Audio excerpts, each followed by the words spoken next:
सिंह राशि में आ चुके हैं सूर्य। गुरु अश्लेषा नक्षत्र में करेंगे गोचर। शनि का रेवती के पहले चरण में होगा प्रवेश। क्या ग्रह स्थिति गोल्ड में तेजी को रखेगी जारी? बने रहिए पूरे वीडियो में हमारे साथ।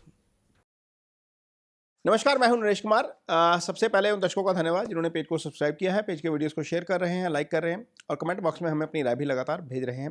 दोस्तों, बहुत सारे लोगों की रिक्वेस्ट थी कि कुछ ऐसा दिया जाए यूट्यूब के ऊपर जिससे आपको मार्केट में ट्रेड करने में फ़ायदा हो।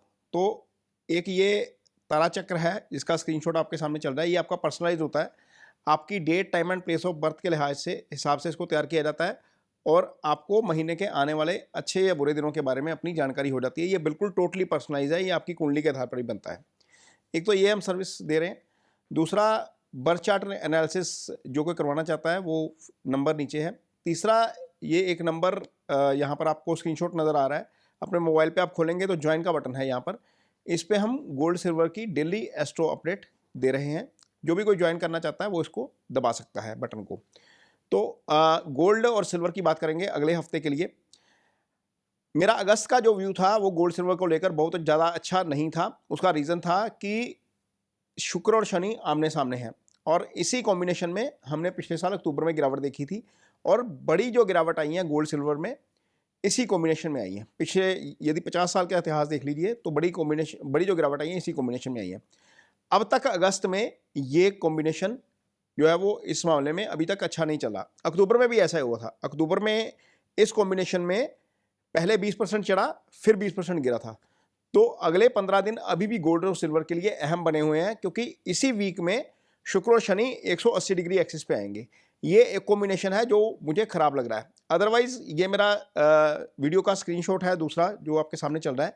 ये पिछले साल का वीडियो था। मेरा गोल्ड को लेकर व्यू अभी भी लॉन्ग टर्म बहुत बुलिश है। मुझे लगता है कि यहाँ से आगे बहुत तेज़ी देखने को मिलेगी। सिर्फ 15 दिन की बात है जहाँ तक लग रहा है कि कुछ ना कुछ गड़बड़ हो सकती है। आगे यदि हम इस वीडियो को शुरू करते हैं, इससे पहले पिछले हफ्ते का एनालिसिस देखते हैं। 7 अगस्त की हमारी क्लोजिंग जो थी गोल्ड की कॉमेक्स के ऊपर 4305 थी और 14 अगस्त की जो क्लोजिंग हुई है 4437 हुई है। हालांकि इसने $4500 को हिट किया, नीचे फिर 4400 पे लाया, फिर 4437 पे बंद हुआ। गोल्ड MCX के ऊपर यदि क्लोजिंग देखते हैं तो 1,51,000 की क्लोजिंग थी 7 अगस्त की। 14 अगस्त की क्लोजिंग हमारी 1,54,506 की है। सिल्वर इसी प्रकार 7 अगस्त की क्लोजिंग 6350 थी और 14 अगस्त की क्लोजिंग हमारी 6511 है। ये भी लगभग 64-63 के बीच में आ गया था। फिर नीचे इसने रिकवरी दिखाई और रिकवरी शुक्रवार को US का डाटा आने के बाद हुई है। सिल्वर MCX की यदि हम क्लोजिंग देखते हैं तो 7 अगस्त की क्लोजिंग 2,32,709 थी। 14 अगस्त की क्लोजिंग हमारी 2,35,924 है। तो ये तो पिछले हफ्ते का एनालिसिस है। अब फंडामेंटल क्या कहते हैं? फंडामेंटल ये कहते हैं कि एक तो फेड की मीटिंग के मिनट्स आएंगे इस हफ्ते में, वो बहुत इंपॉर्टेंट है। 19 रात को 11:30 बजे आएंगे। इसका मतलब है कि 20 का दिन हमारे लिए अहम हो जाता है। इससे हमें पता लगेगा कि फेड क्या इंटरेस्ट रेट रेज कर सकता है। पिछले 2 हफ्ते में जितने भी डाटा आ रहे हैं अमेरिका में, उनसे ये एक धारणा बनी है कि फेड हो सकता है कि सितंबर की अपनी मीटिंग में इंटरेस्ट रेट में वृद्धि ना करें। पहले ये समझ आ रहा था कि 50% से ज़्यादा लोगों का ओपिनियन था कि फेड इंटरेस्ट रेट बढ़ा सकता है। उससे यदि इंटरेस्ट रेट बढ़ेंगे तो अल्टीमेटली गोल्ड सिल्वर में गिरावट आएगी। लेकिन जो डाटा आ रहा है पिछले कुछ हफ्तों से, 2 हफ्तों से, उससे ये ईज आउट हुई है सिचुएशन की हो सकता है फेड ना करे। लेकिन असली तस्वीर फेड के मिनट्स ऑफ मीटिंग जो है उससे क्लियर होगी, जो 19 अगस्त को शाम को रात को 11:30 बजे आएंगे। एक तो इसके ऊपर नज़र रखना जरूरी है। दूसरा, महंगाई के आंकड़े अभी भी, हालांकि मंथ ऑन मंथ थोड़ा सा राहत थी, लेकिन अभी भी यदि हम फेड के टारगेट को लेकर चलें तो फेड के टारगेट से अभी भी आगे चल रहे हैं।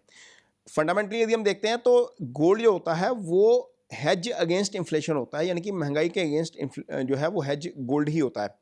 हालांकि इससे भी ज़्यादा महंगाई हमने देखी थी जब US में गैसोलाइन यानी कि पेट्रोल की कीमतें $4.5 के आसपास चली गई थी। क्रूड $120 पे चला गया था। उस समय भी गोल्ड जो है वो नहीं चढ़ा, यानी कि उस समय सिचुएशन थोड़ी सी अलग थी क्योंकि जो स्मार्ट मनी था वो सारा क्रूड की तरफ जा रहा था, गोल्ड को उसने नहीं चढ़ने दिया। कुछ कंसर्न और ज़्यादा हो गए थे। इस बीच एक और सिचुएशन पैदा हो गई, जो जापान वाला मामला चल रहा है। जापान की जो करेंसी येन है उसमें गिरावट आई, उसको संभालने की कोशिश की अमेरिका ने। तो ये दो बड़ी चीज़ें हो गई इस बीच में 2 हफ्ते में, जिसके कारण गोल्ड को थोड़ा सा दम मिला, यानी कि मजबूती मिली है। वॉर अभी भी स्टेट ऑफ हॉर्मज़ में टेंशन बनी हुई है। अमेरिका के राष्ट्रपति डोनाल्ड ट्रंप का जो बयान आया कि स्टेट ऑफ हॉर्मज़ जो है वो उसको यूएस टेरिटरी घोषित कर देंगे। वैसे एक ट्वीट करके कोई किसी की जगह को या समुंदर को टेरिटरी नहीं बना सकता। हालांकि जहाज़ों का एक्सचेंज हो रहा है, अमेरिका के जो पुराने बेड़े थे वो निकाले जा रहे हैं और नए बेड़े वहाँ पर आ रहे हैं, वो ब्लॉकेड रोकने के लिए, ब्लॉकेड रखने के लिए ईरान को। तो ईरान अभी भी जो है वो स्टेट ऑफ हॉर्मज़ के ऊपर कंट्रोल है पूरा, वहाँ से ट्रैफिक नहीं आ रहा। तो इसका मतलब है कि क्या क्रूड की कीमतें एक बार दोबारा चढ़ सकती हैं? तो बिल्कुल चढ़ सकती हैं। यदि ये चढ़ती हैं, महंगाई का बढ़ना जारी रहता है, तो फेड की मीटिंग का आउटलुक क्या है उसमें ये देखने वाली बात होगी कि क्या वो जो पर्सपेक्टिव हमें नज़र आ रहा है कि सितंबर में रेट नहीं बढ़ेगा, क्या महंगाई बढ़ती है तो रेट बढ़ाना पड़ेगा, ये चीज़ें इकोनॉमिक पार्ट के ऊपर हमें देखनी पड़ेंगी। 17 अगस्त को शाम को 6 बजे एम्पायर स्टेट मैन्युफैक्चरिंग इंडेक्स के आंकड़े आएंगे, इसके ऊपर नज़र रखेंगे। 18 अगस्त को शाम को 5:45 पर एडीपी वीकली एम्प्लॉयमेंट चेंज आएगा, ये बहुत इंपॉर्टेंट डाटा होता है, यहाँ पर नज़र रखेंगे। एफओएमसी की मीटिंग है 19 अगस्त के, मीटिंग के मिनट्स हैं रात को 19 अगस्त 11:30 बजे, इसके ऊपर नज़र रखेंगे। और सबसे बड़ा आंकड़ा 20 अगस्त शाम को 6 बजे अनएम्प्लॉयमेंट क्लेम, यानी कि 20 अगस्त का दिन गोल्ड सिल्वर के लिए बड़ा इंपॉर्टेंट रहने वाला है इकोनॉमिक व्यू पॉइंट के हिसाब से। 21 अगस्त को 7:15 पर पीएम फ्लैश मैन्युफैक्चरिंग पीएमआई का आंकड़ा आएगा, ये भी बड़ा इंपॉर्टेंट आंकड़ा है, यहाँ पर हमें नज़र रखनी है।